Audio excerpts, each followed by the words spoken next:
breaking the 300-year-old curse of the jealous matriarch.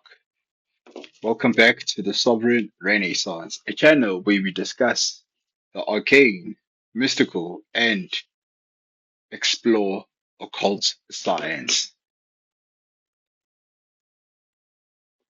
They say blood is thicker than water, but in a family, it was always thicker than light. A dark, coagulated stream that carried a matriarch's malice through 10 generations of unsuspecting wombs. 300 years ago, before her body was laid in unholy earth, she bound her daughters to a jealous vow. No woman of this line shall ever outshine the one who gave birth to her, and no joy shall survive the cradle. For 3 centuries, we mistook her shadow for fate. We called the stillbirth a tragedy, the sudden madness of inheritance, and the ruined marriages bad luck, and never realizing that an invisible, ravenous egregore was feeding on every smile, waiting for someone bold enough to cut the umbilical cord of the damned. To break a curse this old, you do not simply pray it away. You perform an autopsy on your very own bloodline. An ancient matriarchal curse spanning 3 centuries is one of the most potent narrative and esoteric motif in occult lore and mythic storytelling. To unpack the curse of the jealous matriarch, we must analyze it across 4 distinct dimensions. 1. The esoteric mechanics. 2. The transgenerational psychology. 3. Comparative mythology. And 4. Narrative or ritual resolution.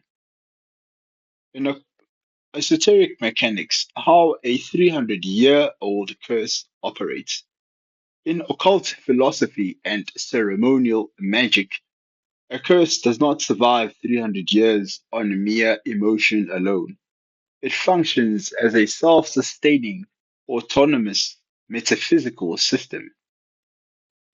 The egregoric anchor. When a matriarch, a figure holding high spiritual or familial authority, issues a curse out of jealousy, she projects a dense form of astral energy. Over 300 years, approximately 10 to 12 generations, this repeated energy crystallizes into an egregore, an autonomous thought form. The egregore binds itself to the family bloodline and feeds on the emotional turmoil of each successive generation. The dynamics of matriarchal jealousy.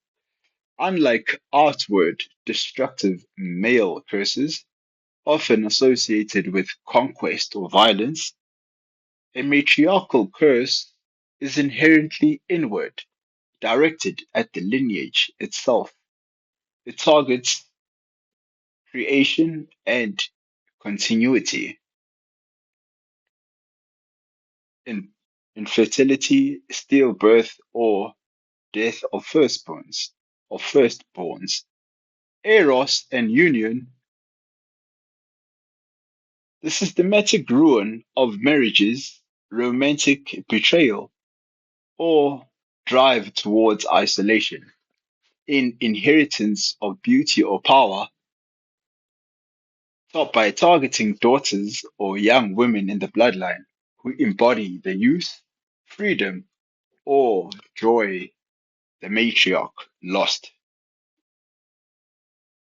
The transgenerational psychology, the shadow in the DNA. Esoterically, a curse and inherited ancestral trauma are 2 sides of the same coin.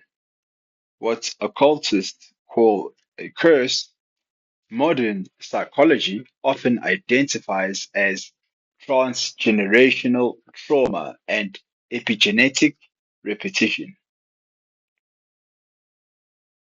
A jealous matriarch sets a psychological standard, which is, and I quote, no woman in this family is permitted to exceed my happiness, beauty, or fulfillment.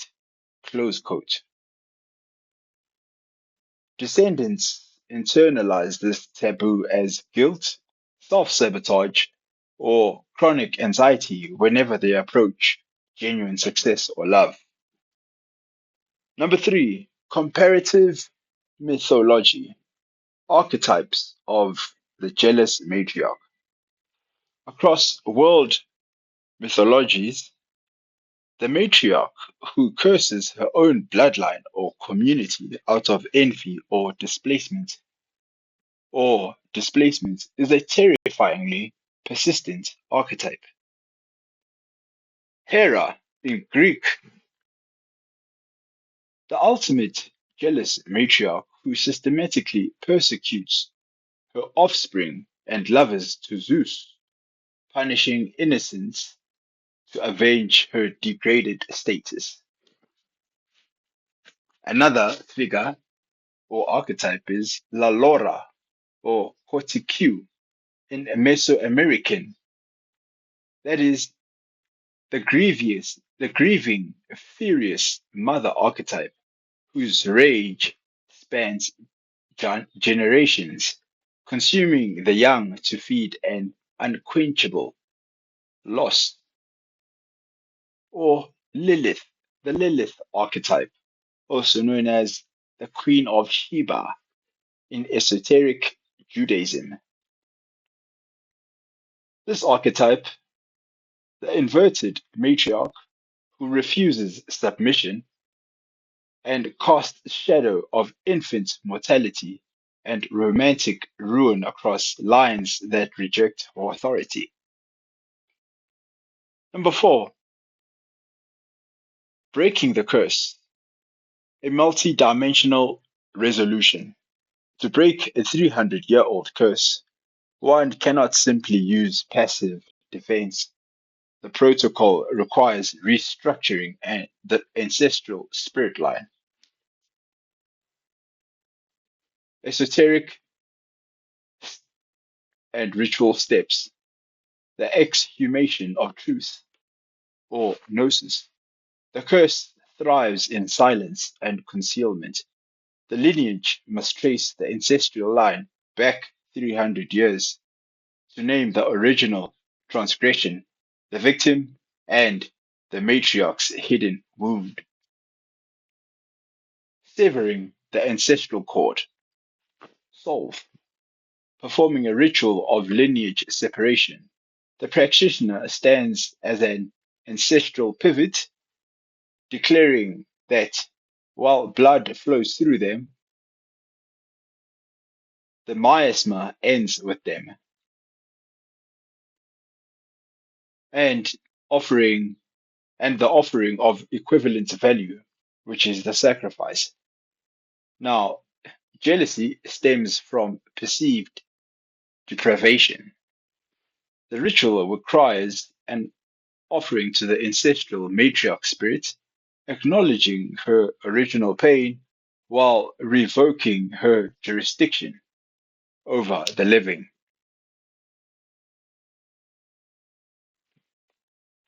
and re-establishing the sacred boundary, coagula, consecrating a new ancestral altar that honors the lineage without feeding the egregore, effectively starving the curse of emotional resonance.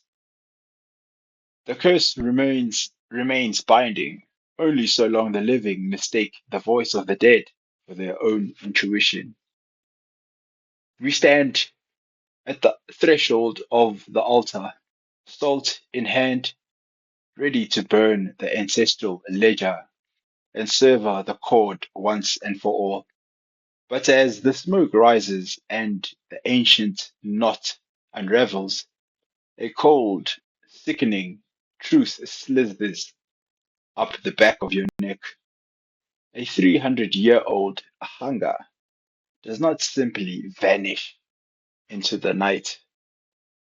When you strip a starving matriarch of her feast, she doesn't go back to the grave. She turns her eyes to the one who dared to cut her loose. And in the deafening silence of the broken curse, you suddenly hear her breathing no longer through your bloodline, but directly behind your ear. And if you liked today's video, please do like, share, and subscribe, and comment so I can know what you guys think of the topic. And until next time, goodbye.